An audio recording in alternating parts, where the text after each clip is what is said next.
One of them would be friendly fire enabled because alcoholics will beat their family members, their wives, their children. Be a good one. So one of them could be the vodka power up, where you pick that up and now you have friendly fire, just like in real life where you drink enough and then friendly fire is enabled IRL. And sorry to many of you who grew up in abusive households, though you probably deserved it a little bit. Activision devs do not play their own game. 3,000 devs can't figure out how to add a reconnect feature to a AAA title, I guess. I don't know. Because Infinity Ward doesn't tell their consumers anything. Maybe that'll take some of the sweats away from Shoot House. You can cope about that, for sure. Thanks for tweeting, at least. Thanks for doing more than Infinity Ward has done. They just keep tweeting about the soccer bundles in the store. Things that are bad. We've got a couple words. Why don't you kick it off, Tanner? This is going to be a longer section than the first part you guys heard. Change it, obviously, of course. We are live, boys and girl or two. Welcome to the Dropshot Call of Duty Podcast, episode number, thankfully, 419. My name is Casey, also known as Razinon, and today I am clear-headed. I'm of sound mind and body, and I am, as they say, as sober as a judge, along with my co-host, Tanner. Yeah. I should get drunk, actually. I should do that. Just to spite the 420 enjoyers? Yep, yeah. Exactly. I should get absolutely hammered. That's not a bad idea. On stream. Yeah. God, that would be fantastic. I just did a like on a nice little tweet. A nice little facetious tweet. Yeah. What was the tweet, man? Read us the tweet. It was like, I could do a little read. Let me pull it up. Let me do a pull up. Tweet read. Let's see. Let me find my liked tweets. Here we go. And this is obviously facetious. Happy 420. Weed is not addictive, and it's also completely normal to need it before doing anything. Also, the people around you love that you're impossible to hold a conversation with and that you forget everything constantly. Don't let anyone tell you different. Just That's fantastic. A great tweet. Yeah. So anyways. Oh, and then she had a follow-up. You also don't smell crazy. Bong smell is so good. Everyone loves it. Jeez. Yeah. Wow. Yeah. Well, to be fair, it's not like you're going to smell like bong water, but bong water does smell bad. Anyways, welcome to the show. Today, it is 420, but we are not celebrating. If you want to smoke illegal drugs or questionable legal status drugs, that's great and fine. Don't care. Keep it to yourself, though, for sure. And don't make it your whole personality. That's all I ask. The most successful person on earth that I know, in fact, is a weed enjoyer, but it's not her personality because she's an adult. So, anyways, I think I know who you're talking about. I'm sure you do. Yeah, but that lines up. That makes sense. Yeah. Yeah. I mean, Berkeley. Which is also, yeah. Well, yeah. So, anyways, welcome to the show today. Double lineup. Yeah, there's a big confluence of bold line there. Yeah. Yeah, it's a straight line. Well. Anyway, okay, welcome to the show. So today we have some stuff to talk about. What we have decided to do for this fine afternoon is talk a bit about the game and talk a bit about Twitter as well. So a lot of today's, it's going to be a yap fest. Yeah. A lot of today's episode, the bulk of it is going to be focused on Call of Duty, particularly. But I also want to talk a little bit more about XDefiant and Warzone, because I think these are two sides or two ends of a spectrum of what a new FPS game could be right now. And I do think there are actually some implications with respect to both of those games for Call of Duty. So we'll get into that, but we'll talk about that toward the end. But before that, just going to talk a little bit about the game and then some discourse around the game on Twitter that we've been seeing. The last time we did like a Twitter episode, it was quite well received and it was really fun to do, actually. And in light of nothing really substantial having happened this week, we decided that's what we would do for today's episode. So that is, in fact, what we are going to do. So, pretty weird structure today, but it's going to be fun. I'm excited. And we're going to start, as I said, with talking about just the game in general. Before we do, as an announcement, just a very quick reminder that we have 2 of our Patreon episodes out for the month thus far. We're going to have a lot more rolling out next week. We did our behind the scenes, and then for all of our patrons, again, we did, I think, a really good Warzone brainstorm. We've gotten some more feedback on that since Thursday as well, that you guys have been enjoying it. So if you want to hear like a lot about, BR specifically, what guns you should be using, perks, lethals, tacticals, things like that, patreon.com/thedropshot. It's our latest bonus episode, and it's available for all tiers. You also get early access and ad-free if you join the Patreon, and it's the best way to support the show. Now, with all that said, we're going to talk about the video game. Tanner played some yesterday, in fact, and he even used a new weapon. Wow. Tell us about it, man. Yeah, played the last few days, yeah. So we hadn't really talked about it yet on here, but with the launch of Season 3, we got 2 new guns. We got the Morris Sniper, and we got the new SMG, and I don't know the name. It's called something. Do you remember the name? Yeah, no, super It don't. doesn't matter. I got it I'll just get that out of the way real quick, actually. It's terrible, whatever it's called. Really bad, not worth talking about. Takes about 23 and a quarter shots to kill at like 10 meters. Really, really awful. Yeah. It's kind of a shame too, because it's such a fast little SMG. It could be really fun. It's real zippy. Yeah. It's good in multiplayer, or it's usable in multiplayer, I should say. But yeah, Warzone is just not. Yeah. Biggest thing I've noticed with it though, is it kind of reminds me of the Swarm, where it has a ton of visual recoil. Yeah. That sucker shakes. It feels like an MW2 gun.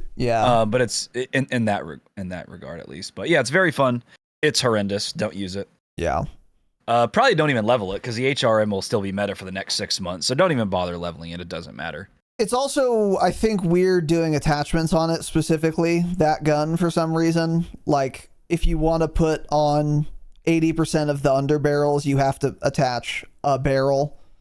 And then if you do that, it like blocks weird. Some of your muzzles. It's very weird. Like the attachment combinations you can make are oddly restrictive in a way that most guns are not, which is very strange. Like if you can imagine when you put on an aftermarket part on like a Bruin, all of a sudden there are a bunch of other attachments you can't use anymore. Yeah. Okay, that makes sense for aftermarket parts, kind of, because that's like a big, impactful thing, and it changes the chassis of the gun often, so fine. But also, imagine if just normal attachments were like that, and then you have the new gun. I don't know the name of it either. Someone say the name now in chat. Should have already said it. Nobody's ever used it. But anyway, yeah, it's fun in multiplayer. I talked about it a long time ago, but yeah. Not good in Warzone. FJX Horus. Terrible the Horus, name. yeah, that's right. The Horus, yeah. So it's not good, and it's really bad. But the more interesting one here is the Moors. So yeah, I finally leveled that sucker up, and I've used it in Warzone. It's, I think, overhyped. So here's the quick rundown again for those of you who don't know or if you forgot. Here's how it works. So the gun will one shot to the head with 0 attachments up to about 76 meters, okay? With 0 attachments.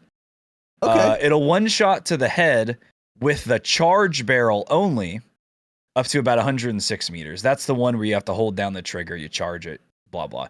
It one shots to the head at any distance with the HVP anti-material slugs, but the velocity is like around 900. So it's similar to a cat. So what you can do though, is you can equip the charge barrel and those HVP anti-material slugs at the same time.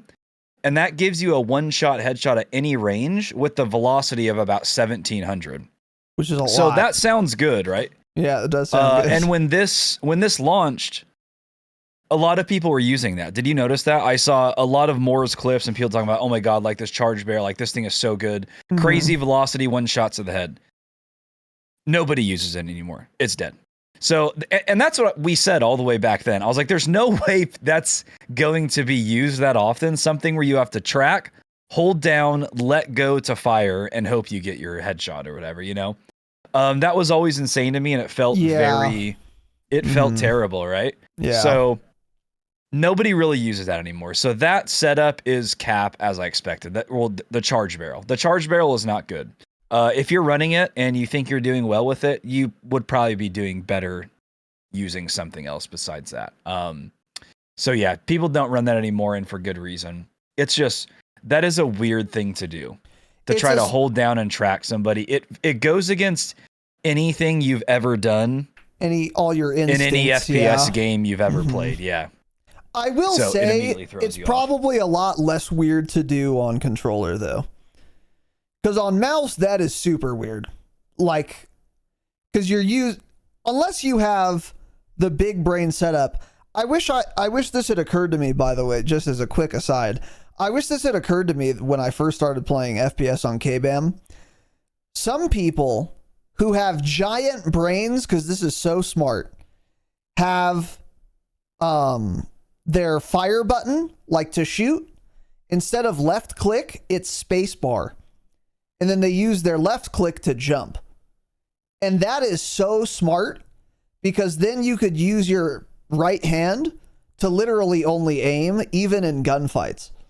And I'm like, dang, that is a good, smart idea. I've never heard of that, but that makes a ton of sense, actually. Yeah. I've never heard of that. I've even considered doing it, but I feel like that would take me so long to get used to.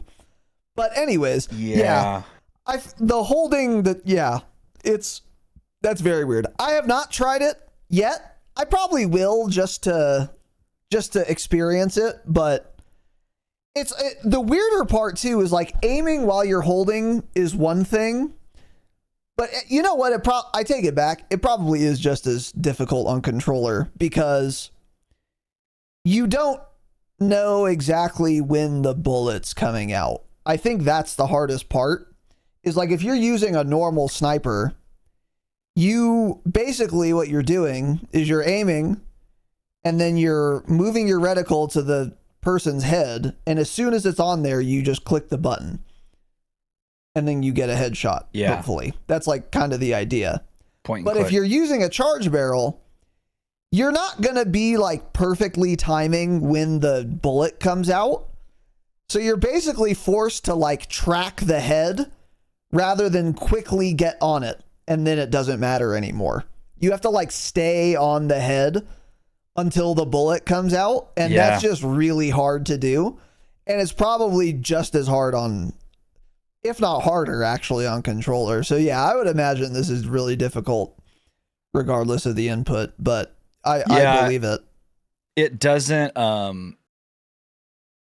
it is weird, just like holding it down and then letting go. It doesn't feel like you're nearly as accurate for some reason than just clicking, which doesn't make that much sense because you're just letting go. But for some reason, just clicking seems more or a lot more responsive, I guess. I don't know, but getting used to doing that is very weird. Mm-hmm. And especially when you combine that with like using other guns in the game, it's like not worth using that charge barrel whatsoever, in my opinion, because you're gonna end up getting screwed up using other guns. Something's gonna feel weird. It's gonna start to feel off.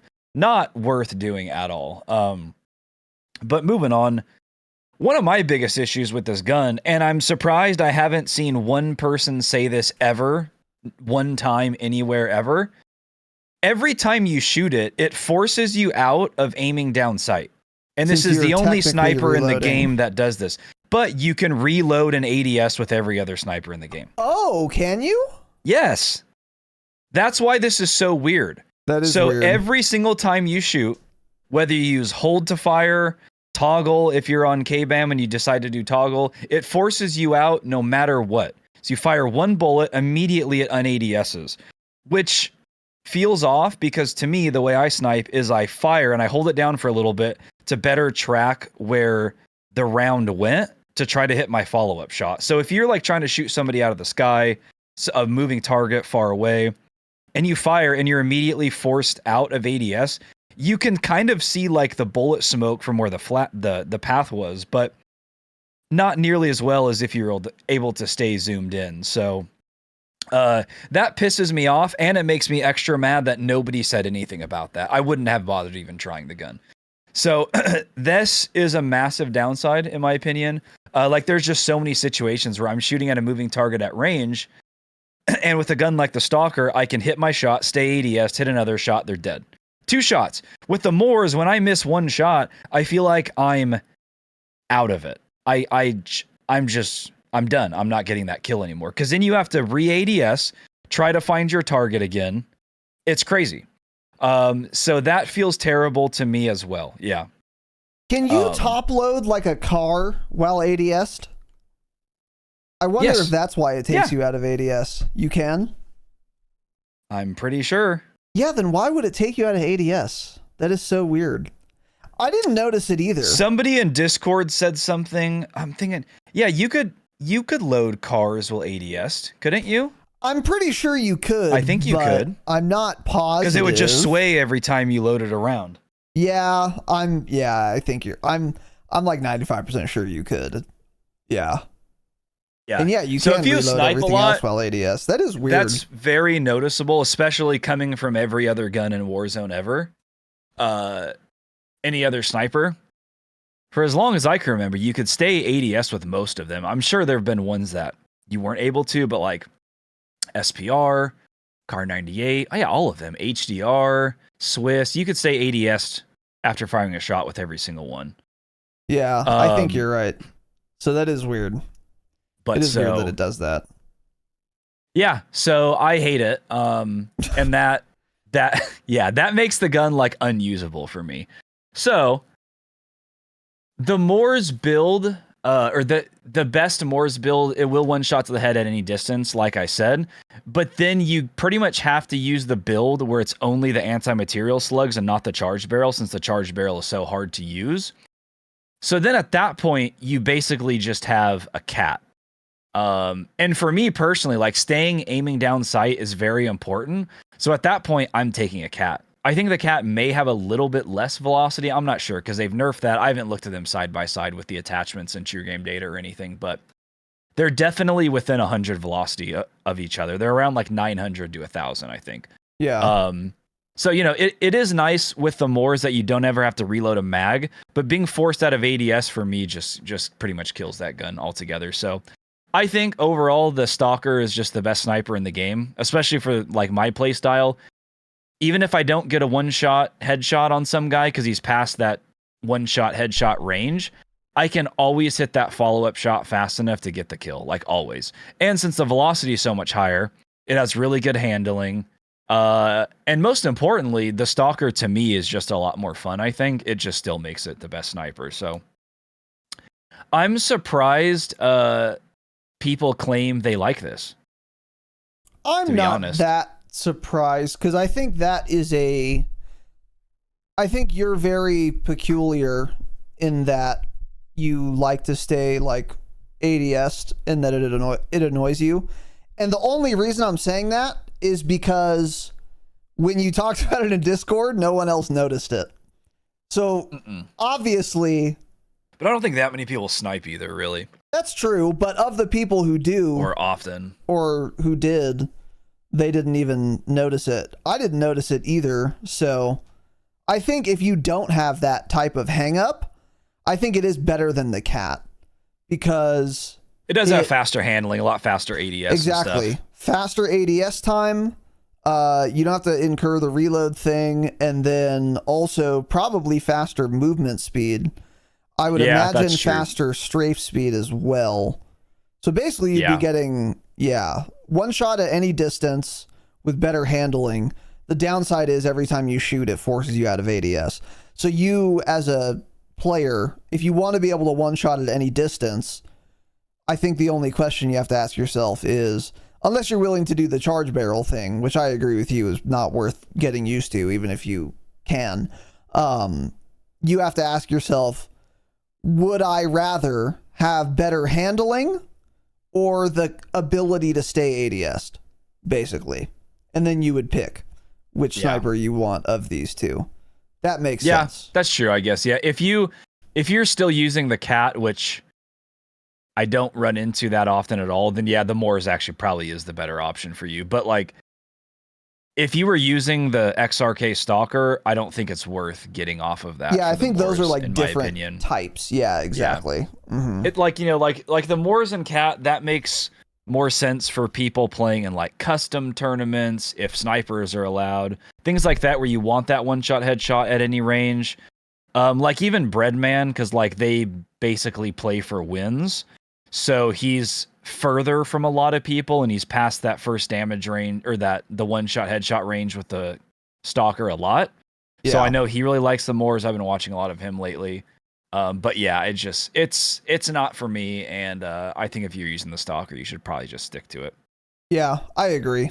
I don't think it's a replacement for a Stalker at all. Yeah, I agree with that. However, I haven't used it yet. So Metaphor, you said last episode, was claiming that even though Activision said they fixed the optic misalignment, they didn't actually. What is your take on that? I didn't notice it that much. I actually never even thought about that until you said that. I don't like the default optic that much, though. That's another thing that I like better about the Stalker, is it has a fantastic default optic reticle. I don't like the one on the Moors as much. I mean, it's just like it's a basic line in line, but it's like the line's a little too thick for my liking or something, and then the bezel around the optic seems a little thicker. Not sure, but I don't like it as much anyway, so for me, I feel like it was a little bit harder to hit shots with that either way. But the other thing is that Metaphor talked about at the same time was that he said they definitely stealth nerfed all of the snipers and that they added a lot more idle sway. And that's something I did notice with the Moors. By the time you get on target, you hold down your breath, the reticle like actually doesn't stop moving, even when you've had it held down for like a second and a half or so. It still has the tiniest amount of sway, and I feel like that, if anything, is what people are experiencing, maybe, which is causing them to miss shots. Yeah, maybe. Because the sway on the Moors is really, really bad. That's another thing I don't like about it. Yeah. And with that too, one of the builds like that I see recommended, like that's like the build on Warzone Loadout. He recommends the stock on it, which is, I think it's called the light stock. Whichever one has faster handling, dude, it adds so much idle sway to it. I can't believe like that's a recommended build. Like on the cons list, it's like the 3 little arrows for aiming idle sway. I'm like, that's not worth running at all. And it feels awful in the firing range. I never ran it in a game, but yeah, it felt terrible in the firing range because of that. So I also wouldn't run that stock if you are running the Moors. Run the one that doesn't ruin your aiming idle sway. Yeah. People I don't think realize how important idle sway is on snipers. It's easy to ignore because you think you're gonna always like be holding your breath, and you're not actually. And you'll notice that if you try to have bad idle sway. Yeah, like I tried, because I've talked about this. I have been using the Stalker a lot, and typically the way I build a sniper for Warzone is max damage range and max ADS time. So the way to do that is to put no stock on the XRK Stalker. You get like really fast aim down sight speed that way, but you also get a ton of idle sway. Mm-hmm. So I tried to play a game with that, and it's just like, okay, yeah, it does matter. You're right. It's too unwieldy. And like, sure, you could hold your breath, but you can't always, and it doesn't like totally negate the idle sway either. You're still gonna have some even while you're holding breath. So when you have a lot of idle sway and you start holding your breath, one, I know for a fact it obviously takes longer when you have more sway to get the reticle to basically stop when holding your breath. So you're going to take a little bit longer to be able to have that perfect shot lined up. And then also, this one I'm not positive about, but I'm pretty sure not as long. If you have way more base idle sway, I don't think holding your breath even stops all of the sway. It just gets to a point where there's a very small amount, because that's how the Moors feels. It gets to the point where there's a very small amount, but it's still swaying. And I think if you have better idle sway to start with, when you hold your breath, the snipers will get to a point where there is no idle sway at all when holding your breath. I'm pretty sure that's how that part works. So I think that's pretty important. That's why, I don't run no stock on the XRK. I use the whichever one helps with idle sway. Again, whatever that's called. I think it's a Ural M stock was my go-to. Because people sleep on that a lot. Yeah, you made a good point actually. Like the length of time you can hold your breath is static, no matter what gun or optic you're using. Like your operator can only hold their breath for, let's say, 3 seconds. If your gun has a ton of idle sway, then it's going to take longer before your gun stops moving if you have a lot of idle sway. And while you're waiting for it to stop moving, you're wasting that 3 seconds of breath hold time. So a lot of idle sway also is going to mean you basically have an unmoving reticle for less time than a gun that has way less idle sway. Yeah. And another thing to think about too is, okay, you added no stock to your stalker so that you can aim down sight faster. Well, why do you want to aim down sight faster? Obviously, so that you can shoot enemies sooner. Yeah.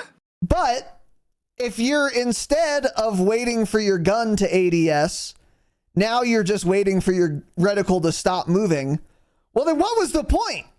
Because either way, you're going to have to wait. Like, you either are going to wait for the gun to stop moving once you start holding your breath, or you're not going to run no stock attachment, and then you're going to wait a little longer for the ADS animation to happen. But either way, you're waiting. So exactly, it might not actually save you as much time as you thought it would, or it might even not save you any time at all. So that's something to think about too. Like, you know, like the ADS times, that makes total sense for multiplayer, but for Warzone, when you're thinking like 100-meter engagement, right? Having your ADS be 35 milliseconds faster, but incurring 25 extra aiming idle sway, you set yourself up for failure for those long-range shots for sure. Yeah. So I think that's cap. You got to focus on aiming idle stability on those sniper builds. So I wouldn't listen to all the builds you see out there. Some of them are pretty insane in my opinion. Yeah, agreed. Yeah, because it's like, you know, with like no stock on a stalker, for example, let's say it does take like 3 seconds, or you have 3 seconds of hold breath time. That could take maybe 2.3 seconds with the no stock build to have your reticle basically, to stabilize. Whereas if you're running an aim stability stock, that could be like 1.7 seconds or something. So you just end up getting way more time where you can hit an accurate shot. Yeah. And so to run no stock for a little bit faster ADS generally in Warzone, I don't think is worth it. Unless like you're playing a real specific style on Rebirth and you're running like Neo a short barrel would probably build. run that. Yeah. Yeah, exactly. Yeah. Where like you're not even like because some people like FaZe Neo is an example. Like he actually doesn't even hold his breath the way he snipes. He'll like be 10 meters from you. He'll ADS, and while he's ADSing, he's like trying to find your head. And then as soon as his reticle's taking up his screen, he's just sweeping the dot across your face, and he's going to click at the moment that the dot is on your face before it goes past it. He's never like stopping even really on your head. He's just like sweeping through it. If you're playing like that, then like, okay, maybe it makes sense. But I mean, first of all, none of you are. Nobody's Neo. Playing like that except for Neo. Yeah. Yeah, exactly. So, like you said, for multiplayer, it makes a lot more sense. Because also in multiplayer, if I'm using a stalker, I'm one-shotting you from like the belt up. So it's also way less relevant to have good idle sway control, because I don't need to hit just your head. I can hit like a giant generous hitbox and still get a kill. So I don't give a a darn tootin' about idle sway. Yeah, exactly. Yeah. So yeah. Couple things to think about there. Yeah, Stalker's fun though. And then another thing on the game real quick, I did last night, I tried much to my dismay, I tried the get high LTM mode in Warzone. Oh no. It's super cringe. It's the weed mode. It's incredibly cringe because of that. And unfortunately, it's very fun, which of course pisses me off, as you guys would expect. So all makes the me furious. Are high and terrible, probably. But it's an excellent LTM. That's also true. LTMs generally like don't have skill-based matchmaking, it seems like, so the players aren't very good.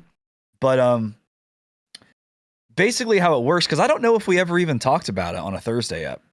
I don't know if they even released a blog post about it. Absolutely, we did not talk about it, no. I don't think there's even a blog post. I think they just dropped the game mode, and then it kind of explains what it is. So okay, it's similar kind of to like, I guess, the zombie power-up one we had in Vondel last year, where you run around, you pick up power-ups.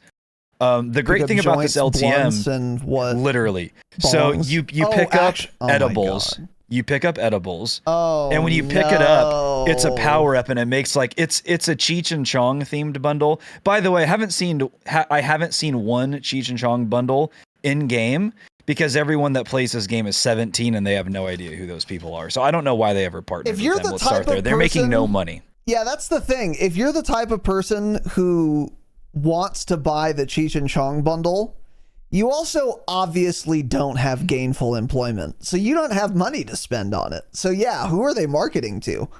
I don't know. Okay. Like, yeah, exactly. The type of people that want a Cheech and Chong bundle, these people don't have money. They just spent it all. They have no disposable income, and if they do, they spend it on dime bags. Yeah. So I don't know whom they are marketing to. It's a great question, but I have not seen the bundle either. And I'm happy about that. Yeah. Yeah, I'm opening the game because Jaken's saying that's not what it's called, so I'm doing a test. I know there's the multiplayer Get High game mode, which is the obstacle course. That does actually look really fun. I didn't try it. I think that is the Get High mode. It's basically the same. It's called High Trip. It's called High Trip Resurgence. Okay. So that's what I'm talking about. High Trip Resurgence. I think it's in until the 24th. That is what I said. Yeah. Yeah. Which is what I said from the start. So correct. Anyways, this is a fun mode. Yeah. So unfortunately, you open chests, and I have to take an edible. Unfortunately, there are, I think, 4 different edibles, and when you pick it up, you hear like a little weed guitar riff from like the 1970s, and then your screen kind of like changes color. And it like, you get like some smoke or something on your screen, but the power-ups are dope. So like one of them, when you're looking the direction of some guy, that guy is highlighted in red. So it's real easy to see him. So that one's dope. There's another one that is unlimited tactical sprint and 0 fall damage. I think it's 0. Whoa. That would be fun. There might be some, but like the roofs I jumped off on Rebirth, I don't think you took any damage at all. So it's probably none. And then the other ones, I think one of them also gives you a faster reload. I don't remember if that was part of the unlimited attack sprint or if that one was separate, but I don't. And then one of them was just like extra loot from chests or something. It didn't really matter. But the few of them that are good, they were really fun. Like the unlimited tactical sprint, no fall damage, and then the highlighting enemies in really red. Fun. It was unlimited dope. Attack sprint, yeah. And the best part is you pick the power up, it does not go away until you die. Oh, like wow. I kept expecting to lose it. I was alive for like 10 minutes because the matches also last a long time, which I'll get into. And it doesn't go away. So that's awesome. When you die, it doesn't drop them, so somebody else can't just pick them up, but you can just hit chests again. Every single chest pretty much has at least one, it seems like. So that was very, very fun. I was very pleasantly surprised. Also, it makes the map very vibrant. So you get like bright pinks, bright greens. Like the grass looks so saturated in green. And it makes Rebirth look a lot better because Rebirth in this game doesn't look bad, but it doesn't look as good as Rebirth was in Warzone 1. Yeah. It's fine. There are a lot of dark windows and stuff. This makes everything really pretty again. It's like how we all use filters in Warzone 1. It looks like that again, but even better. Interesting. So that was dope. And then The matches seem to last a lot longer. I'm not sure exactly how long they last, but it actually feels like they last, I mean, at least 5 minutes longer than a normal Resurgence match. Or it's just because the lobby stayed alive so long, so it was constant action. I'm not really sure, but that's how it felt at least. And then the circle is one of those where, like, it'll show a new circle location. So say it'll be to the east of prison, right? So that circle will basically close, and then it will show a new circle location, which will be the same exact size, but on the east side of prison. So then everyone starts to rotate to that new circle, but the circle isn't actually shrinking. It just keeps moving around. So that was dope. It was really fun to play that. We've had that mode before. Wasn't there some LTM we had where the circle constantly was moving in Warzone 2? Yes, there was. It was in that Warzone was kind 2. Of cool. Yeah, and it was... There was something else too. I think almost want to say Urzikstan. It was like... Or not. Mazra, sorry. Iron Trials Solos or something. Or like Champions. I don't remember. But yeah, there was one. I faintly remember it, like the circle always moved. But I think it was solos only, so we never played it. I think that's what it was.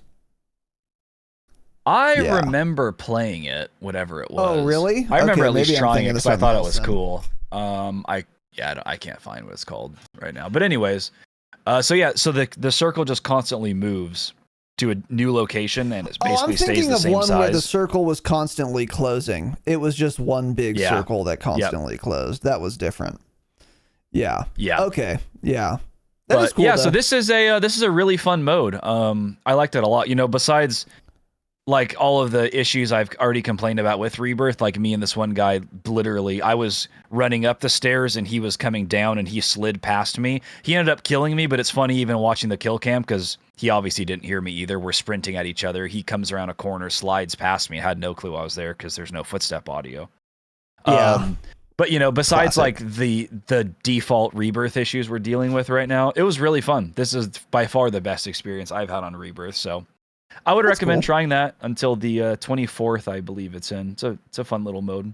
If you want like the 30 bomb calling card, now's the time, because this is where a lot of people are getting their little PRs with an asterisk. And let me be clear, if you get the more kills than you've ever gotten in this mode or any LTM, it doesn't count, and there's an asterisk there. It has no meaning. Yeah, I think this is where Nixa just dropped 72.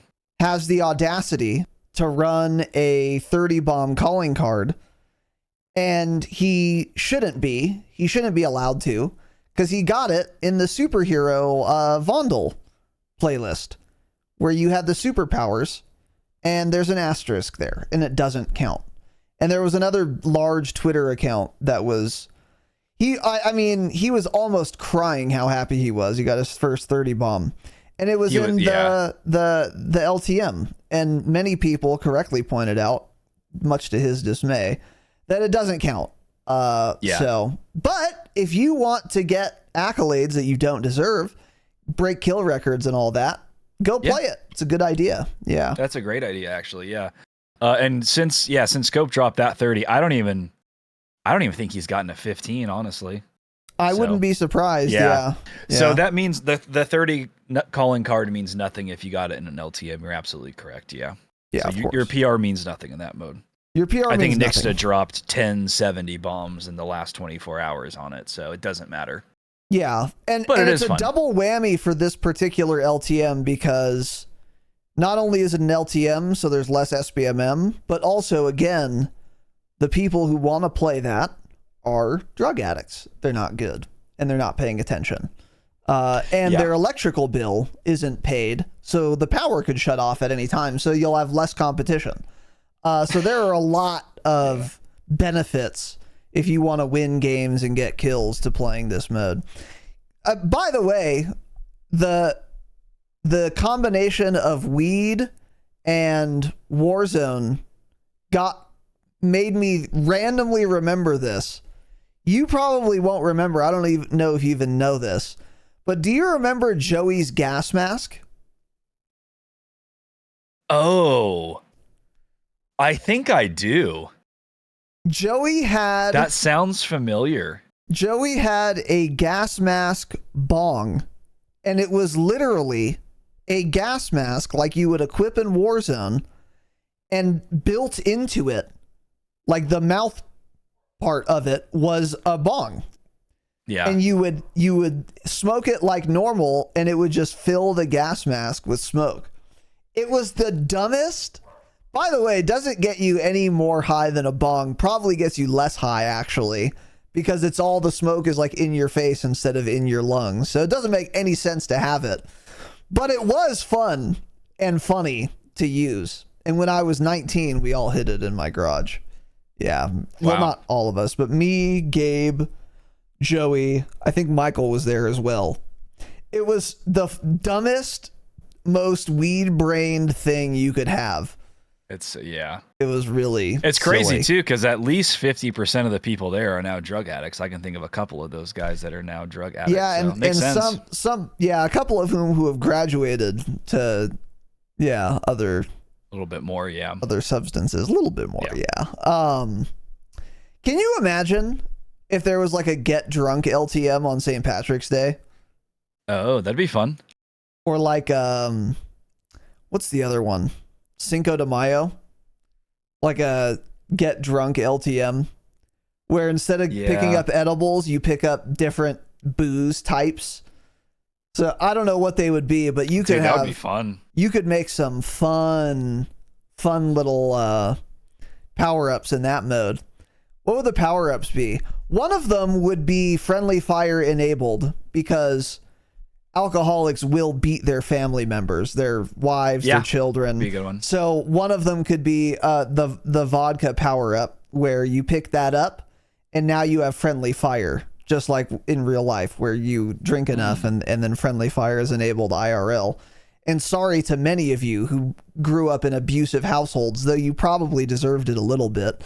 Okay. So just to be clear about that, but I wonder what other power ups there could be. Something with cars, like maybe if you're if you like crash into a tree or like just hit something like a curb, everyone in your car gets downed except for you, because the drunk driver kills. The driver always survives. They kill everybody, but then they're just perfectly fine. Yeah. So then you have to stop the car, get out, res everybody. That'd be a pretty good one. Yeah. DUI contract, little in-game contract. Dude, try to make it here so without taking funny. any damage or hitting anything. Oh no. Yeah, that would be so good. You pick up the contract, it marks a car, and you have to get in the car, but your like driving is impaired, and then you have to drive to like some other spot without hitting anything. Yeah. But if you do hit something, you take no explosive damage because the driver always lives. Yeah. Yeah, that would be good too. Or just like any other vehicle you hit going a certain speed, you just blow that vehicle up and insta-kill everybody in it. Yep. Squad wipe by hitting another vehiel. Yeah, and that'd your be great. vehicle doesn't take damage. Yeah, that would be good. Yeah, because killing a whole family while drunk driving is still less cringe than smoking weed once. So. True. And less and more moral to do. Yeah, that's obviously true. Yeah, you could even use, you know, those goofy control panels with the little access cards they've added to Rebirth? Mm-hmm. They could change those for this LTM into DUI checkpoints. So they're like little breathalyzers.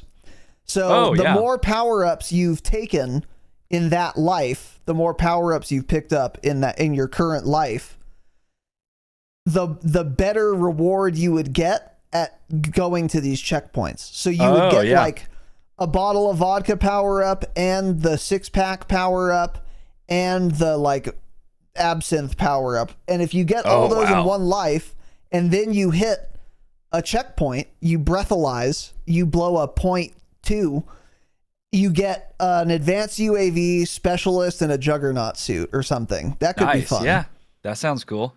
Yeah. Yeah, that could be a great little LTM. That's what's fantastic about Red Dead Redemption 2, which you never played, is to get real drunk every once in a while and then just beat everybody up in the bar, get in those crazy bar fights. Yeah, because they don't usually pull out guns, you know? You beat everybody up. How many? There aren't usually too many women in those bars. They're usually just in the bathhouse, rubbing you down. Oh, okay. Have you gotten a bath in Red Dead? Did you get that far? I don't believe I did, no. Yeah, you missed out on all the good parts of the game. I suppose so. Yeah. Yeah. Anyways, W drunk driving. W drunk driving, W alcohol, L weed. So keep all those things in mind. W high trip LTM though. Yeah, that's cool though. Yeah, that's good to hear. So, I one thing on a serious note, one thing I will say about Activision lately, for a while now, is they've been killing it with the LTMs. When this podcast started, LTMs were just terrible. I don't know if you guys remember Warzone 1, but none of the LTMs were even remotely close to being fun or good.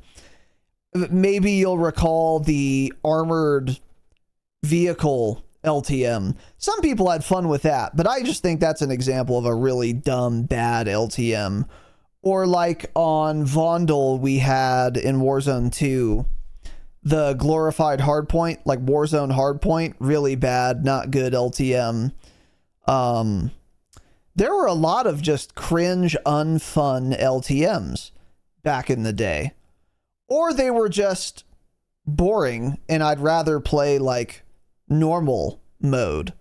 But lately, LTMs have been really fun and well received. Like since MW 3 came out. Now, I don't really like playing LTMs no matter how fun they are usually. With very few exceptions like Iron Trials. But from what I've seen in our Discord and on Twitter, the caliber of LTMs lately has gone way, way up. Which is cool to see. Because if you're going to have them, at least make them fun, you know? And I appreciate that. Although the Zombies LTM was terrible, actually, on Fortune's Keep. So, we haven't been perfect, but pretty good. Well, those aren't really LTMs. Like that was just an event. That was an event, yeah. Yeah. I mean, during all of Warzone 2, Mazra last year, we had like none of these. We had none of these because they did nothing to the whole game the entire year other than making the Zombies Halloween event, which was the best thing Warzone's ever done, and it was in the game for 2 weeks. That was a super cool event. Yeah, Warzone 1, towards the end of it, we had Iron Trials, Titanium Trials. Those were cool, but it was mostly just... We had Godzilla. iDubbbz game last year. We had nothing in iDubbbz game. Yeah. That's pretty much what it was last year. Yeah. And then even when Raven took over in Caldera, we had the Godzilla event. That was terrible. We had... God, that was awful. Didn't we not play... Caldera Royale. What was it called? Vanguard Royale? A lot of people like that. We never did, but that was actually pretty popular, which was insane to me. I know. There was a reason besides vehicles that Vanguard... Oh, it was because that's the only or you could only use Vanguard guns. That's why it was popular. I don't know if you remember that. Yeah, yeah. But people were annoyed because the Vanguard guns were terrible at first. So everyone was just using old guns. So a lot of people liked Vanguard Royale because they got to use new stuff, but they had to put up with bomber planes. So take it or leave it, I guess. I think that's why it had some popularity. Yeah. Yeah. But yeah, so this LTM was fun. And the multiplayer little obstacle course honestly looks super fun, but it's like Fall Guys, right? Yeah, basically, but it's like I'm not going to load up multiplayer to play that alone. I don't know, it'd be kind of depressing. It'd be fun to play with friends, but what am I going to do? Ask the Fire group chat if anyone wants to hop on and run an obstacle course with me in multiplayer, it's so insane to play that. Yeah. If you have ever, since that LTM came out, gotten home from work and then been excited to play Call of Duty, and you're solo queuing, as most of you are because you don't have friends, and you said, you know what sounds really fun? Fall Guys, but Call of Duty. I'm gonna solo queue that unironically. Man, I am so sorry, and you should seek therapy. Truly. Because that is a sad state of affairs that you live in. If that's what you're doing on an evening, is solo queuing Call of Duty Fall Guys. Wow. It's depression, yeah. That sounds so boring. I can't believe anyone has fun doing it. You don't shoot your gun. You just play Fall Guys, but with no friends also. Why? That's crazy to me. Yeah. It would be fun to do like one time, maybe twice. But okay. Yeah, aside from that. Yeah. Anyways. Yeah. Let's move on. Anyways. So now we want to talk about some things going on the TL. As I said at the beginning of this episode, we really like I'll speak for myself. I really like doing I think Tanner does too. Twitter coverage kind of episodes that we've done a handful of times, maybe 3 times. I really enjoy those episodes because when we do an episode like that where we talk about the Twitter discourse surrounding Call of Duty, it is a contentious, hot topic that everyone's kind of giving their opinion on, and it's relevant to pretty much everyone. And usually there are kind of 2 sides of an issue. We'll take a side and we'll explain why we do. And those are really, really fun to do. In this case today, right now, there isn't something that crazy going on that is totally dominating COD Twitter. Unlike every other time we've done Twitter coverage on this podcast, there is not some huge topic that everyone's buzzing about on the timeline. However, and we've already alluded to this, I just want to talk about it a little bit more. There have been some tweets over the past couple of weeks where people are already getting very sick of and bored with Season 3 particularly and Warzone generally. And I've already alluded to this tweet, but I want to read it verbatim for you guys and kind of give our thoughts on it. This is from Aiden, at Aiden. And this was tweeted on the 16th, so just a couple days ago. And again, I mentioned this, but I didn't actually read it, so I'm going to read it now. Not sure how y'all are feeling about Warzone, but this season is becoming stale so quickly to me. I feel like I'm forced to play Rebirth because of ranked and no changes to the big map. On top of that, we've had the same meta for how many months in a row? 8 question marks. I feel playing Rebirth over and over with a Ram 7 and HRM is equivalent to playing Rust over and over with an MCW and Rival 9. It just gets old.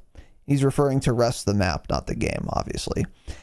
Anything advice, sick, on how to have fun on Warzone right now?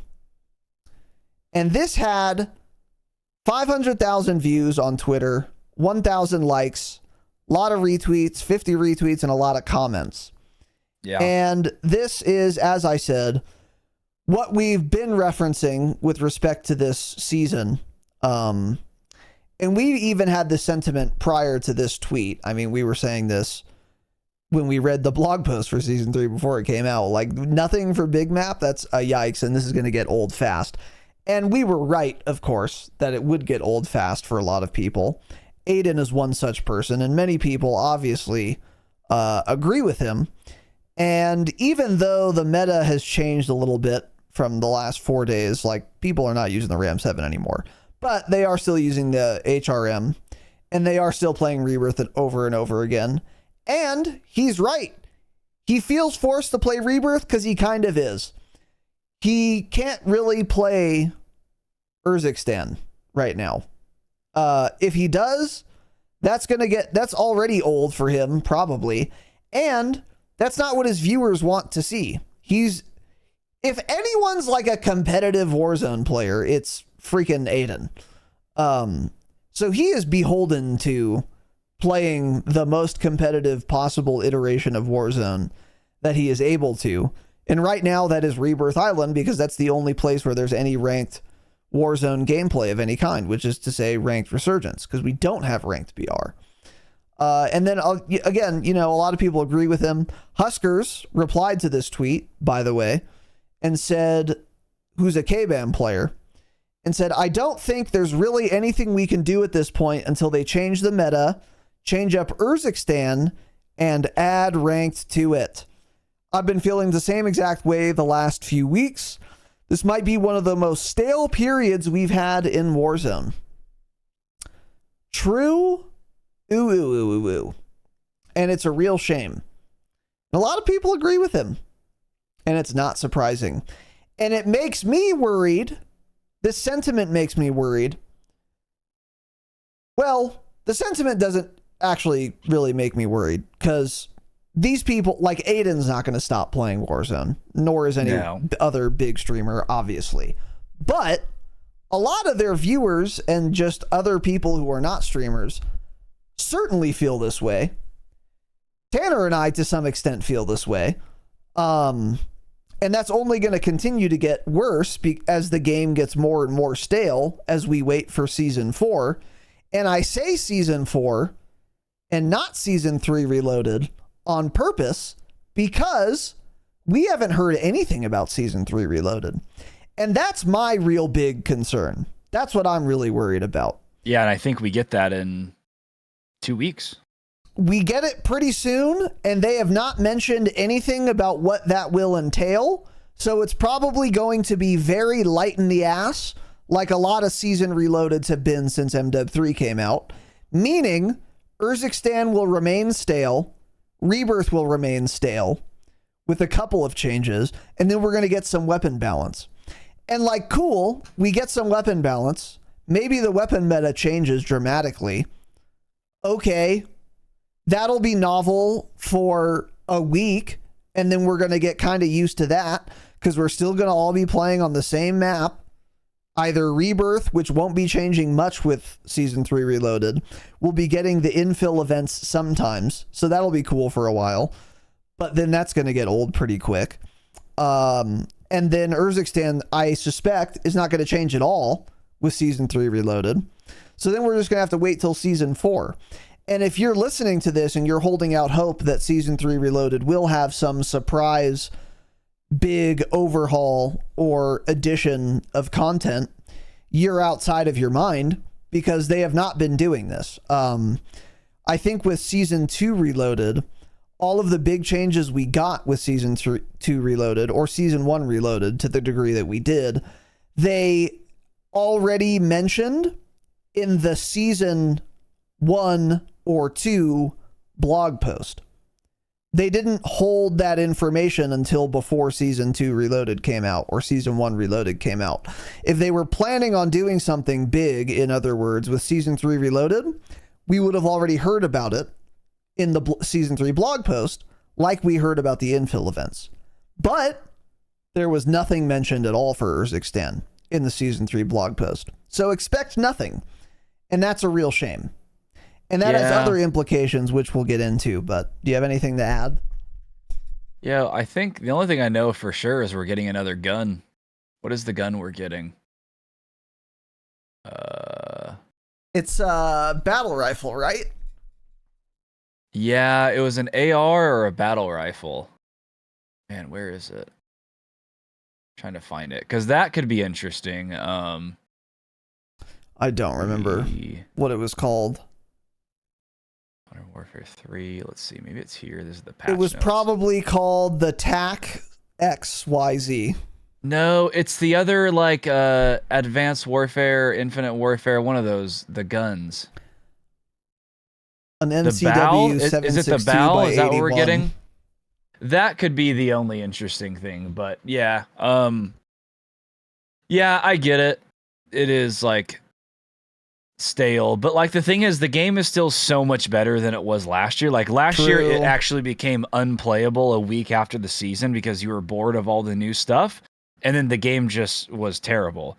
So now, like, okay, they didn't add any new content, and that's annoying, and it's incredibly frustrating they did nothing to Urzikstan. But once you get over that and you actually start playing it, I mean, it's just as fun as it was last season. If you were having fun at the end of last season, you'll be having fun now too. It's just like, we expected something to happen to Big Map, and literally nothing did. Yeah. We also expected Rank to be on Big Map, and then it was on Rebirth. Or, well, we expected it to be on Rebirth. We really hoped we were wrong. But so, yeah, it's like, I think the biggest thing for these guys, too, is since there's been no information on the World Series of Warzone or like any big tournaments coming up later this year, they don't even feel a reason to grind Big Map. If they knew, even if we didn't have Big Map ranked right now, but they knew World Series of Warzone will be in 5 months, and it'll be on Urzikstan, all these guys would be grinding big map. They would be grinding it every single day, trying to form their teams. None of them would be playing ranked resurgence. But since they have nothing to play for because they're kind of just in limbo, they don't know what the future is, then that's why they think it's stale, in my opinion. I think that's why they're feeling that way. But I mean, it is stale, but I've said it 10 times and I'll continue to say it. The HRM has been meta for 3 months and I really don't care. It's still fun. I've actually mostly have pretty much gone back to it over the MCW.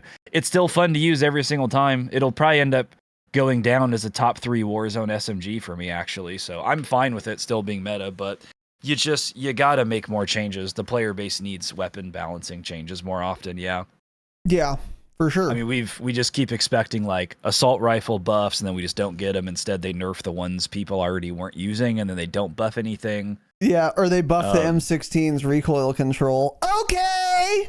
Yeah. So good change. But yeah, I get it. I mean, it is stale for a lot of people, but it's still fun enough for me to be okay with all that. Yeah.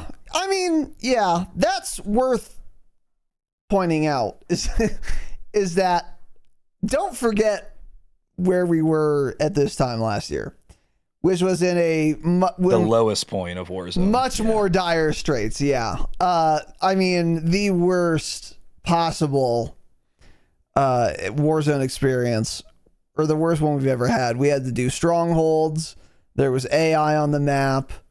It was all, you couldn't move your character. You couldn't sprint.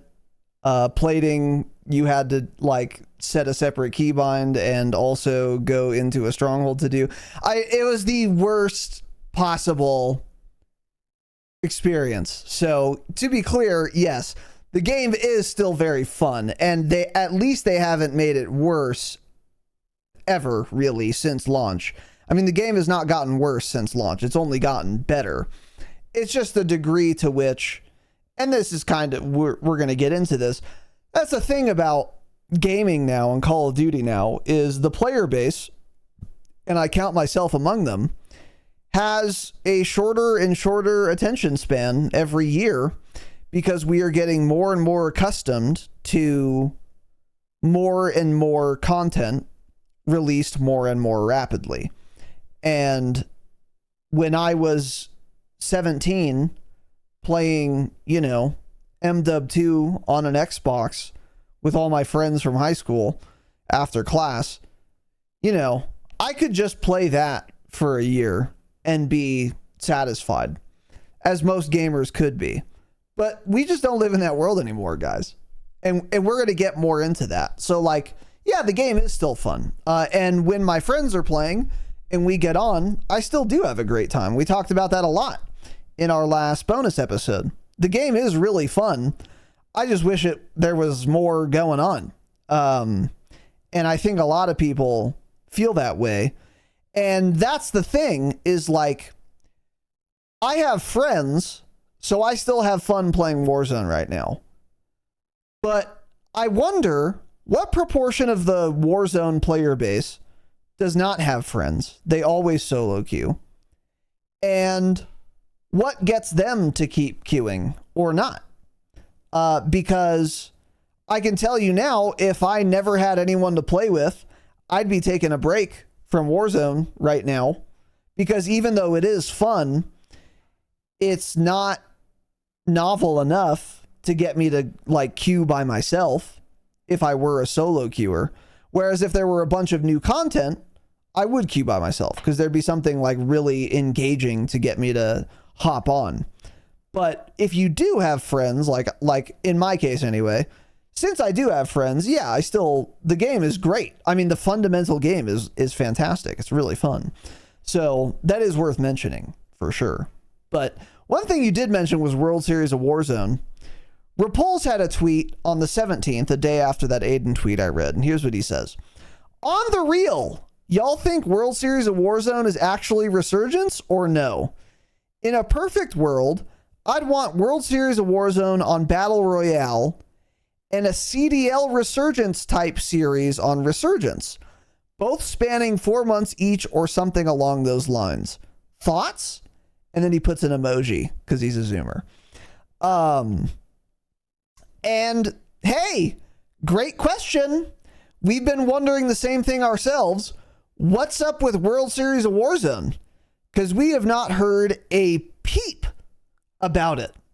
No one knows what's going on. And the last time we had World Series of Warzone, we also had ranked Big Map BR that was trios, and World Series of Warzone was also on Big Map and was BR and was trios. That made sense. But now we don't have Big Map BR. We do still have trios. But what is World Series of Warzone going to mirror? Is it going to be Big Map Trios World Series of Warzone, even though you've taken all of your competitive Warzone players and forced them to not play that mode at all, or form those teams or practice with those teams? That would be kind of goofy to do. Or is World Series of Warzone just going to be Resurgence now? That would also be goofy to do. Goofy, ah. So there really isn't a great option here right now. And it's exacerbated by the fact that they haven't told us what's going on yet. Are we getting World Series of Warzone? There's a question. If so, what does it look like? When will you tell us? Because you haven't told us yet. Yeah. And what will it be? Because if it's Big Map, you've already dropped the ball by not having ranked BR. And if it's not Big Map, you've dropped the ball by making World Series of Warzone take place in Resurgence. So either way, we're already not off to a great start. And I actually don't know what they're going to do. I wouldn't be surprised actually either way. If they did World Series of Warzone in Resurgence or on Big Map, I wouldn't be surprised either way. I don't know where it's going to fall. Like, I can't call it. I have no idea. I'm 99% sure it'll be on BR. At this point, it's just sad, though, that we have 2 seasons of only Resurgence ranked, still no Big Map ranked, and no information on the World Series of Warzone future at all. Yeah, there needs to be... I mean, they need to make an announcement soon, something. My guess is sometime between... Hopefully with Season 3 Reloaded, actually, they'll give us a teaser and say, okay, yeah, you're right. There are 428 people worldwide playing Rebirth Ranked right now. You're right. Nobody cares about it. Next season, starting in Season 4, the launch of Season 4, we will be getting Big Map Ranked. And when we launch Season 4, we're going to give a World Series of Warzone announcement, blah, blah. I feel like something like that will basically happen. Between Season 3 Reloaded and Season 4, we'll get a blog post. They'll explain it's going to be Big Map Ranked, and they'll probably talk about something with the World Series of Warzone. Yeah, there's no way it's going to be Resurgence. It's just sad at this point that they've done it for 2 seasons and still not Big Map. It's bad. And then, as we've said a million times, look at all the people in the top 250. None of them want to be playing it. They're playing it because they want to play a ranked mode. Just like Eden said, yeah. Yeah, if there's ranked Resurgence and ranked Big Map, every single one of those competitors is playing Big Map because that's the way more competitive game mode. It would be hilarious, though, to see perspectives from people outside the CoD community if they found out the World Series of Warzone was in a respawn Resurgence game mode. That would be hilarious because really everyone already finds Warzone and CoD to be a big joke in like the esports world. So it would make me so happy if some like Valorant Pro or Counter-Strike Pro found out that the World Series of Warzone 2024 is in Resurgence on Rebirth Island. God damn, would that make me laugh. Yeah. Oh, CoD would look so dumb on the TL. It would be hilarious. But and they would deserve it. I don't think they're doing it. I mean, I hope we just never have Resurgence ranked again. Really, yeah. I hope it doesn't exist ever again after this season. But yeah. So I would like to see it on Vondel, actually. Vondel, I think, could be a competitive. That would be fun. Resurgence. That would be the best experience, in my opinion. That would be really fun. Yeah. So, okay, you're saying we're going to get Big Map BR probably in Season 4. If so, are they going to keep ranked Resurgence? No. You think they'll get rid of it and have only ranked BR? Yeah. Uh-huh. Interesting. That's what Interesting. I'm thinking we got 2 seasons of that. Then starting Season 4, we'll have Season 4 and Season 5 of ranked Big Map. And then maybe they get wild in season 6. We do get both or something. Not really sure. But like season 6, there's going to be so much hype for the next game at that point that I don't think you're going to capitalize on the hype either way. I don't think you'd like need to try to overly please everyone and have both ranked modes. But yeah, it's like you can leave it in there. Sure. It probably doesn't take up that much extra development time if you just leave Resurgence ranked in. But yeah, it's like the people in top 250 are people that are hard stuck plat 3 right now. That's what it'll be. Because the Resurgence sweats won't be playing it. So much and easier. The competitive players will all be on big map rank. Yeah. So it'll just be Jaren will be iridescent, you know? Jaren's 8-year-old son is solo queuing and he's going to hit iridescent in Resurgence rank season 6. That's how it's going to work. Right. Yeah. So, you know, it'll be the least competitive ranked mode of any game ever, probably. Yeah. Yeah. Great time to get top 250. Yeah. Yeah. I could see that. For sure. I could see that. So, yeah, I don't know, man. I have to think you're right, because if we didn't get ranked BR by season 4, I don't think we would like ever get it. It's already too late. It's already way too late. Been too long, like far too long since of not having ranked big map. So if it doesn't come by season 4, at that point, just don't release it. Actually, just cancel the World Series of Warzone. But I think they will. I think they will. They're lucky the game is good this year too, because if we still didn't have big map ranked by now, and the player base was dwindling, they'd be in a really bad spot right now. I think. Yeah. But the game's been fun enough to have the player numbers stay up there. Yep. Which is the most important thing. Yeah. So. I mean, like me as a viewer, like every stream I watch, Jill, I just watch big map streamers. Rebirth is boring to watch. So, yeah. It's definitely. Exciting for 15 minutes and then it's done. Yep. You know what else is exciting for 15 minutes and then done? What, man? Some new game coming out. Did you hear about it?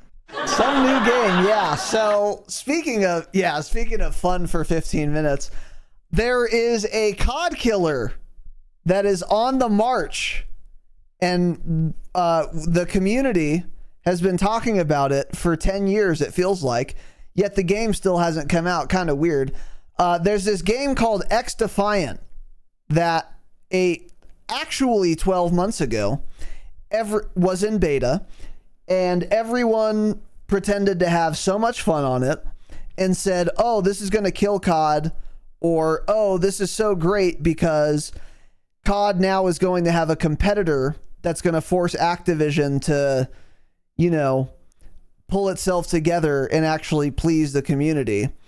And even 12 months ago, Tanner and I immediately said, no, it won't. It's not going to make Activision do anything. It's not going to kill COD, obviously. It's not even going to compete with COD because the game sucks and lacks depth. Duh.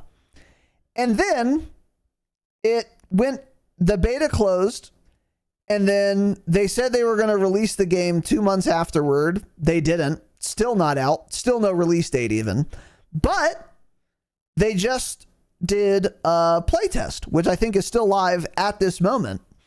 And everyone prior to this next beta was very excited to get back in there. Oh, I remember XDefiant from a year ago. It was so fun. I'm very excited to play the beta again because I want this dang thing to launch because it's going to kill COD or it's going to compete with COD. No, it won't. So with that said, hey, maybe I'm wrong, and maybe this beta test going on right now has reinvigorated all of the hype and has solidified XDefiant's place as the herald of the death of Call of Duty. Curiously, though, when I look on Twitter, every single tweet about XDefiant is how the game is bad, not good, and worse than it was a year ago in the last beta. Huh. That's weird. That's odd. Now, to be clear, I'm not going to take credit for knowing that this beta would be worse than the last one. I'll be honest, I did not see that coming. My only claim was that this game is not going to kill CoD because it's going to get boring really fast because, of course, the player base has evolved out of just playing a respawn FPS game for 8 hours a day. That's not going to last. It might be fun for a week, and then you're going to be done with it. It lacks depth, fundamentally. Even if you add a ranked mode to it, it's going to die quickly inside of a month after it gets launched.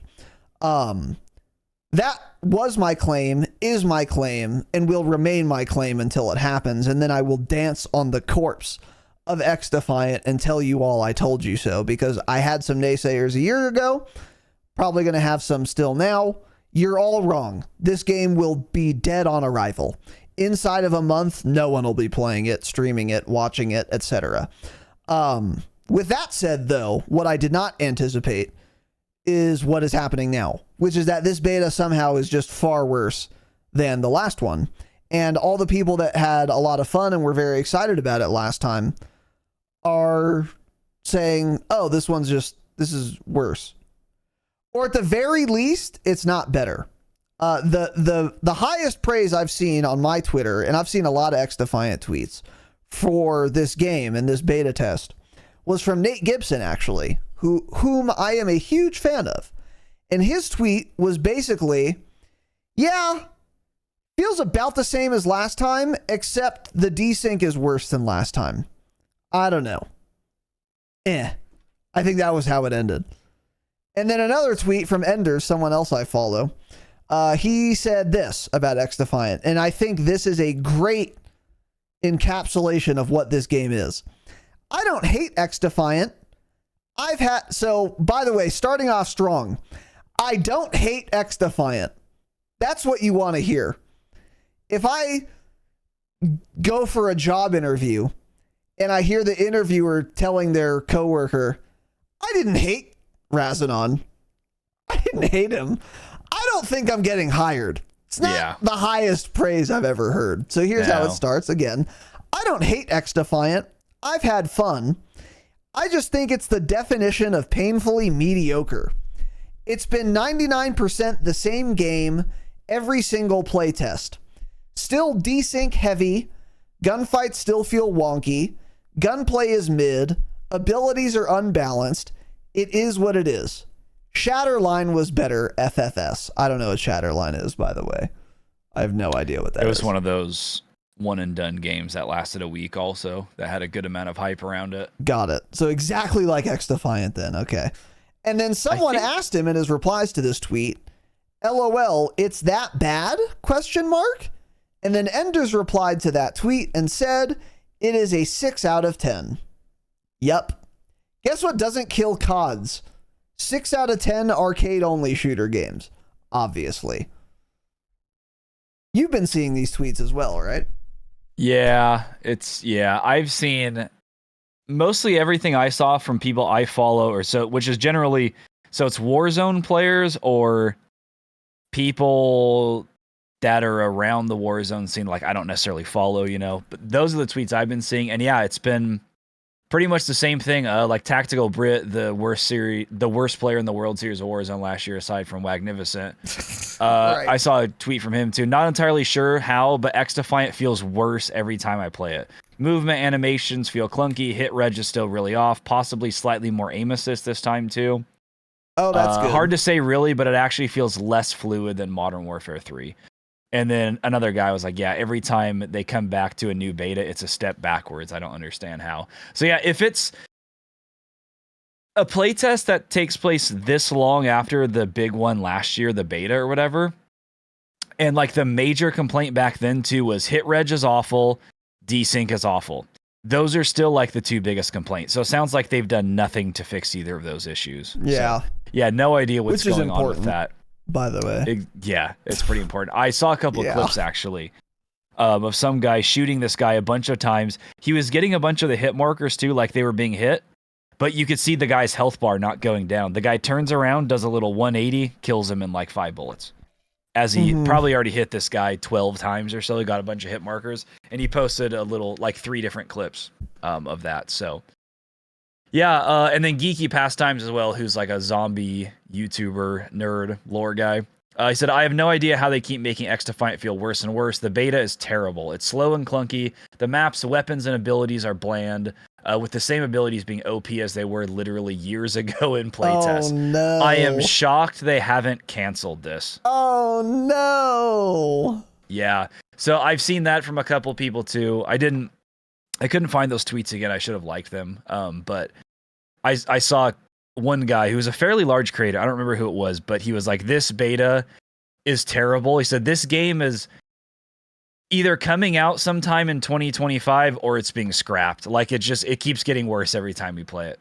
So yeah. And they've just, they should have launched it in a horrible state during Warzone 2. That would have ended up working better for them. For sure. Cause it's like when, that's what we said. Like, there's never going to be a great time to launch a game. You're always going to have competition, I assume. But now it's like COD's in a way better state. The COD numbers are way up. People are less likely, especially now, some guy that plays 5 hours a week, Rebirth Island's back. He's all excited to play that. He'll play that for the next 6 months straight. He's not going to hop off that now. Or the brand new Treyarch COD. If it releases that early, which it probably won't, XDefiant. Yeah. So And I've already been seeing a few leaks here and there saying that this next Treyarch game is looking and feeling supposedly even more fluid and faster than Modern Warfare 3 does right now. Yeah. So I mean, they've I think they've done themselves in. So we'll see what happens with it, but yeah, not expecting it to be too popular anymore. Yeah, absolutely not. And go ahead. MP Control Ward said something too. Hold on, let me find his tweet. His was real short and to the point. Let me find it. Oh yeah, MP Control Ward. He's a little he gets super short sweat. and to the point. XDefiant still sucks. Shocking. That was the tweet. Okay. Got it. Yeah. And this is like a little super nerd that loves games like that are fast paced, real flicky, shoot people. It's he's 12 years old. That's his type of game. Yeah. Yep. I think he's like 16 now. Yeah. Maybe. Yeah. So if he doesn't like it, X depression. Yeah. They're defying all expectations of being good. Yeah. Go ahead. No, because I was going to move on to my next point. But if you had something to say about that, yeah, keep going. Just one quick thing is like all these problems are all beside the point. Again, let me remind you.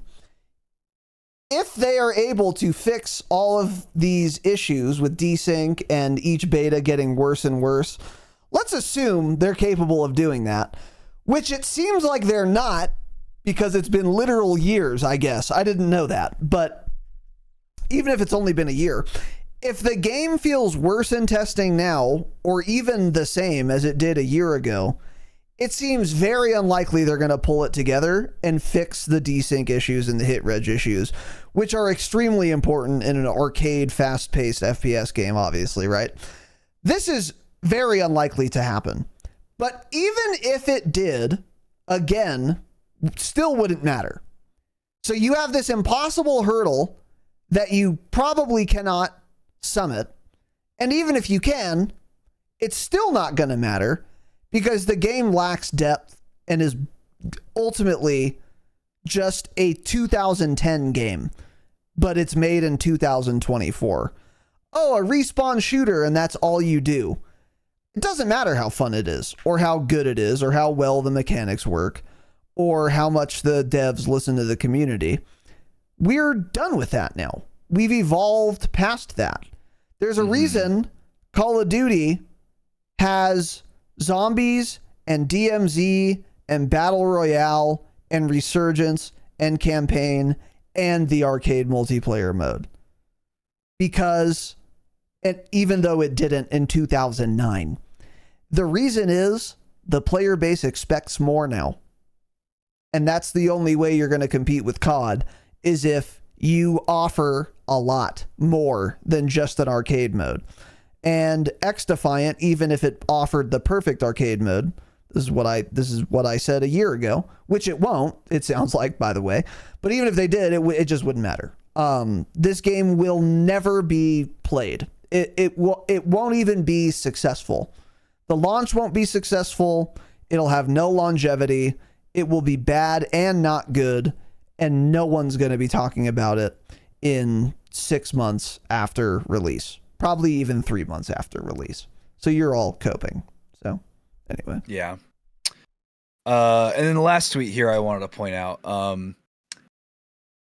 I found this tweet. I just searched XDefiant on Twitter. I was looking for interesting tweets. Some guy tweeted, AA is almost non-existent in XDefiant. That sticky rotational stuff doesn't happen. This game feels good. Here's the interesting part.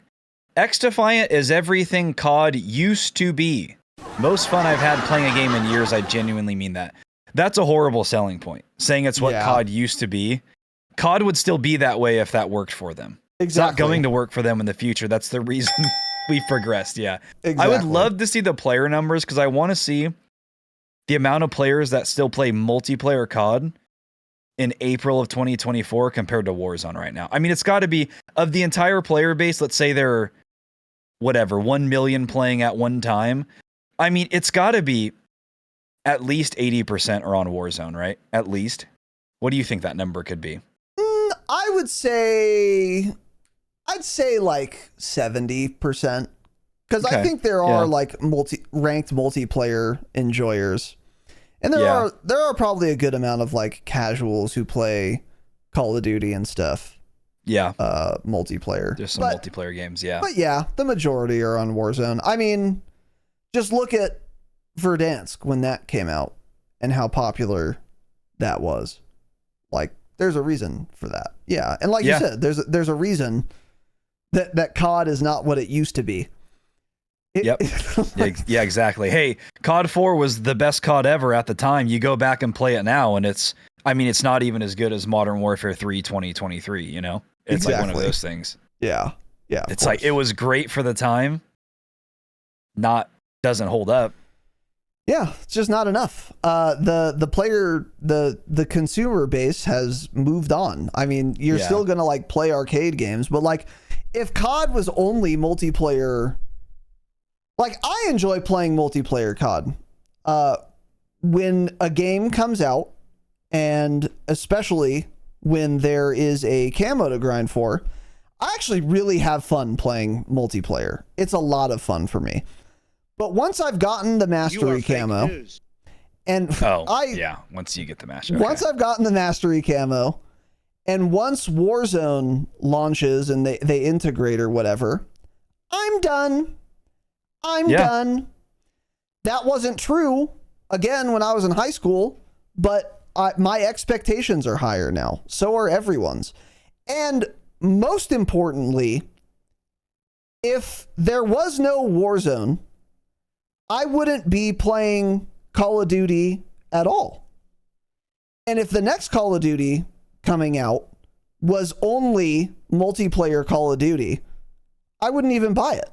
I wouldn't play it. Yeah, same. Absolutely. Part of the reason I have fun playing multiplayer is because I know that it also has a game mode called Warzone in the same video game where I can use that mastery camo, or I can use these guns I've been using in multiplayer.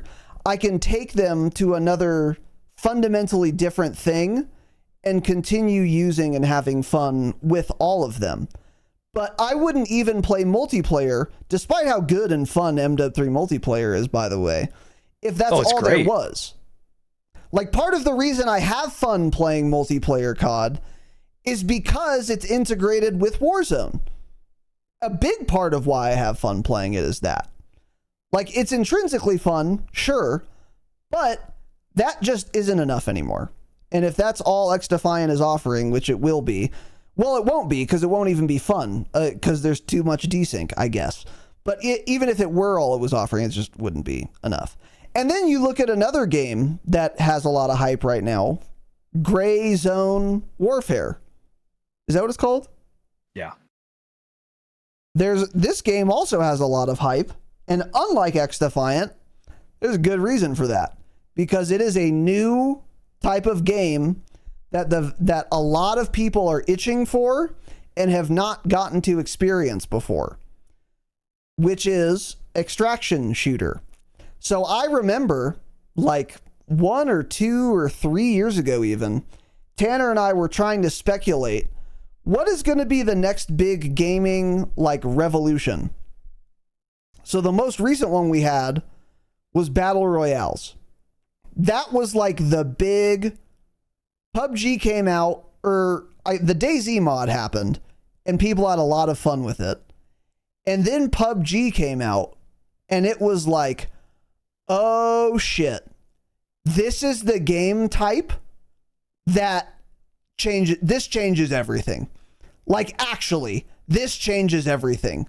Battle royales are the new wave. They're the new thing. This is going to capture gamers' interests broadly for a long time. Yeah. I think before that, it was probably MMORPGs when World of Warcraft dropped. Like, oh shit. And then what did we see? We saw Fortnite, Apex Legends, and of course, Warzone. And battle royales were just massively popular and the biggest thing. And they're still extremely popular. And I remember, again, Tanner and I, a year or two ago, I think it was like a Q&A question or something, we were trying to figure out what's going to be the next big thing. And we didn't really know.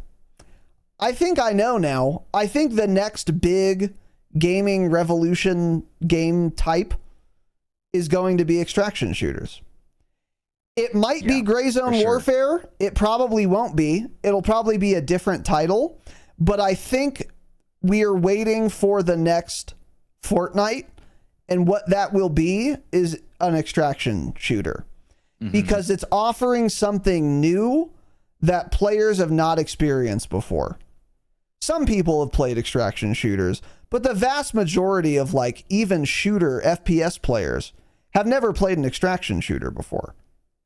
And when they start to hear about it, just like people had started to hear about this DayZ mod that's really fun called a Battle Royale, when a new game drops with like a lot of backing, probably like DMZ 3.0, when they let someone not Infinity Ward do it, or some other studio, maybe some other big studio, like I could maybe see Battlefield doing it well. It would have to it would have to be pretty big and have a lot of resources, but there will come, or Tencent, like Fortnite, they could make an extraction shooter and there can be colors everywhere and you can dab on people. Fortnite, is it? Tencent?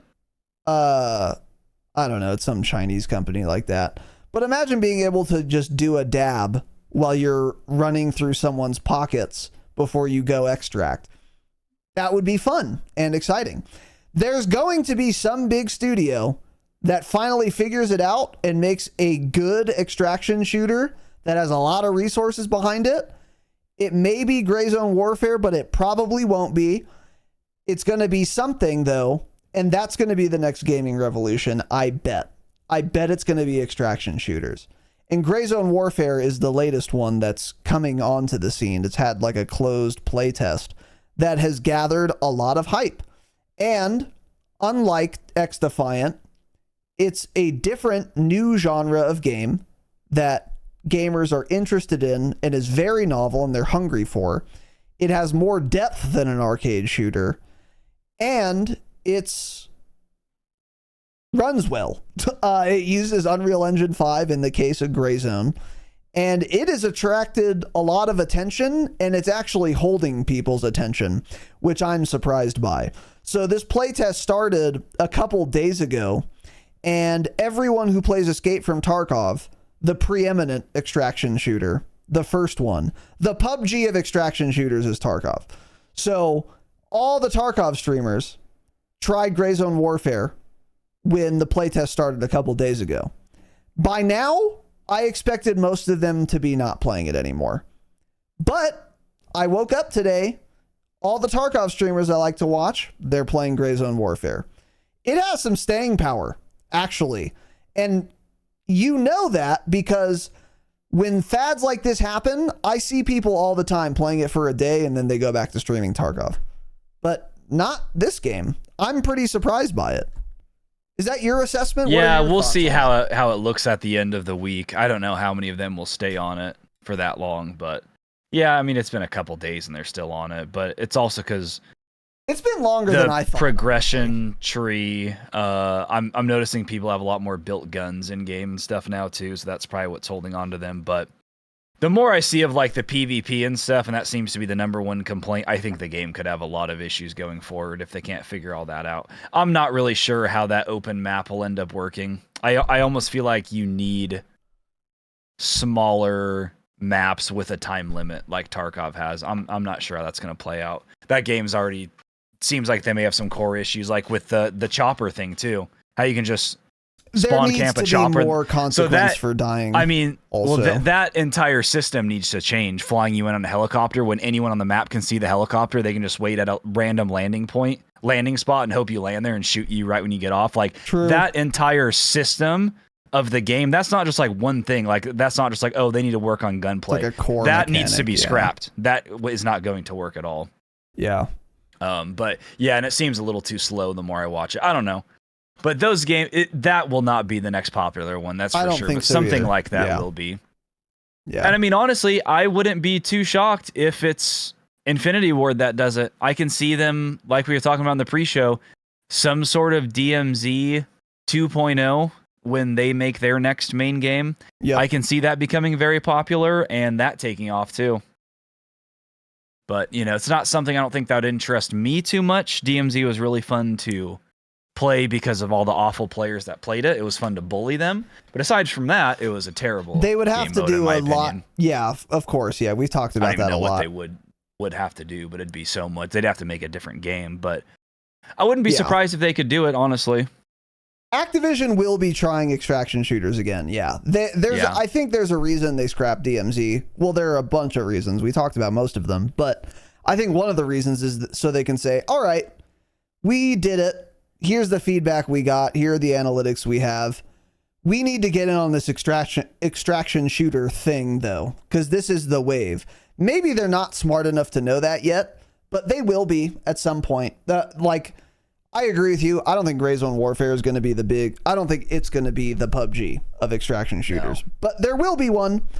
I'm not sure if Activision's going to be the ones to do it first, but Activision will try again for sure. And it'll very likely be better than DMZ was. Will it be good? That's an entirely separate question. But I think it's a certainty to say there is going to come a day where someone makes an extraction shooter that has all of the appeal of Tarkov, but it's just better. I think that day is coming. I don't think it's coming very soon. I think we're a couple of years off. But I think it's coming because Tarkov has so much charm, so much appeal, so much replayability, infinite replayability when you're doing wipes, really. Infinite, yeah. Like infinite replayability, and it's always like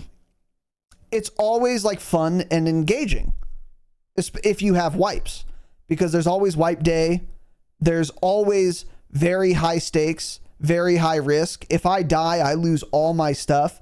That has just inherent charm and fun to it that I don't think you can replicate even in a BR. So like one of the reasons Tanner and I have talked about this a lot. One of the reasons BR and like Warzone is so popular compared to multiplayer CoD is that the stakes are higher in Warzone. And Tanner and I's sentiment can be tracked 1-to-1 in this way. We have an amount of fun playing multiplayer. We have more fun playing Resurgence because dying matters more in Resurgence. And we have way more fun playing Warzone because dying in BR, rather, is more punishing. There are more stakes than dying in Resurgence. And then there is an arena, even higher stakes than a BR, which is an extraction shooter, where I'd rather die in Warzone than die with a LEDX when I'm trying to do Crisis for a thick case on Shoreline. I would 100% rather die in Warzone. The stakes are far lower, and nothing has jacked my heart rate ever in any game and I'm dead ass, than Escape from Tarkov has. Oh, Nothing. It's every raid almost. Nothing. Yeah. Yeah. Especially if like you kill a guy, you loot him, he's a juicer, you have a ton of this good loot, you're desperate to extract, but you're heavy and you're, whatever. You have your painkillers running out and you don't have any water and you have like 5 hydration left. Nothing like it, man. And even in a BR, there's nothing like it, no matter what BR it is. Because you might be thinking like, oh, well, Warzone's low stakes because there are flares and go-agains and tokens and redeploy packs and all that. But even if we're comparing Tarkov to like PUBG, where there's no regain mechanics, once you die, you're out, the stakes are still absolutely higher in Tarkov, generally. And I think there will be a day, again, where a big studio with way more resources than Tarkov makes a good game, a good extraction shooter with a ton of resources behind it, the new Tarkov, the new preeminent extraction shooter, and that day is going to blow everyone's minds. And the only thing holding it back, I think, is the very legitimate concern of how do we make this crossplay and how do we make this playable on a controller? I think that's the big hurdle that you would have to cross with making a big extraction shooter that you don't have to worry about with a BR. I don't really know how you make a good extraction shooter that you can play on a controller. Well, and you're just thinking Tarkov specifically. It doesn't have to be anything like that. It could just be CoD gunplay as an extraction shooter. They can easily make it playable on controller. Well, I mean, from like the Tarkov point of view, obviously, yeah, that doesn't work. How do you do blind fire? How do you do tactical device? How do you do change tactical mode? How do you do change fire mode? How do you do change? That's what I'm saying. The game doesn't have to have all that. You're just thinking Tarkov. A popular extraction shooter won't have any of that because it can't. You're right. It has to be more casual, like you're right, DMZ. Actually. Yeah. It doesn't. It could be just as high stakes without as many mechanics. You're right. Yeah. Yeah, it's just like DMZ wasn't high stakes at all because one, the players were all awful, which isn't Infinity Ward's fault. It's just only bad players play DMZ for the most part. So, and it's like, okay, I got 10 hard drives that are going to convert to cash or XP that doesn't matter at the end of the match. So there was the entire gameplay loop just wasn't there. But I do think they could have learned a lot. Like, honestly, in an ideal world, when Infinity Ward's next game comes out, unfortunately, they're going to work on the multiplayer, which is super unfortunate. So they'll ruin the multiplayer. Hopefully, they just don't touch Warzone at all. Hopefully, Raven just does what they want with Warzone. Infinity Ward has nothing to do with it during their game's life cycle, and instead they put their time into an extraction mode. Yeah, work on DMZ that could be improved upon. Because I think that type of studio, they could do something pretty well for an extraction shooter. Because that's more their thing. Slow-paced, boring, fast time to kill, a bad game. I think they would do great at making that, just as long as they don't touch Warzone. Screw up multiplayer all you want. I play it for 30 days out of the year. But just stop ruining Warzone. Make your little extraction shooter. Yeah. Yeah. So anyway, I just thought it would be interesting to talk about 2 games that have a lot of hype right now. Yeah. XDefiant and Razinon and that other the Division Heartland. I'm not sure what's going on with that. That could have some potential too, because that was supposed to be a Division PvE PvP game, but they were describing it more as like an extraction survival shooter too. So that one could maybe be kind of a new little genre there, but it's a Division, it's an Ubisoft title, so it'll either be scrapped and they'll do almost nothing from what they said it was going to be like, or the game will just be really, really bad.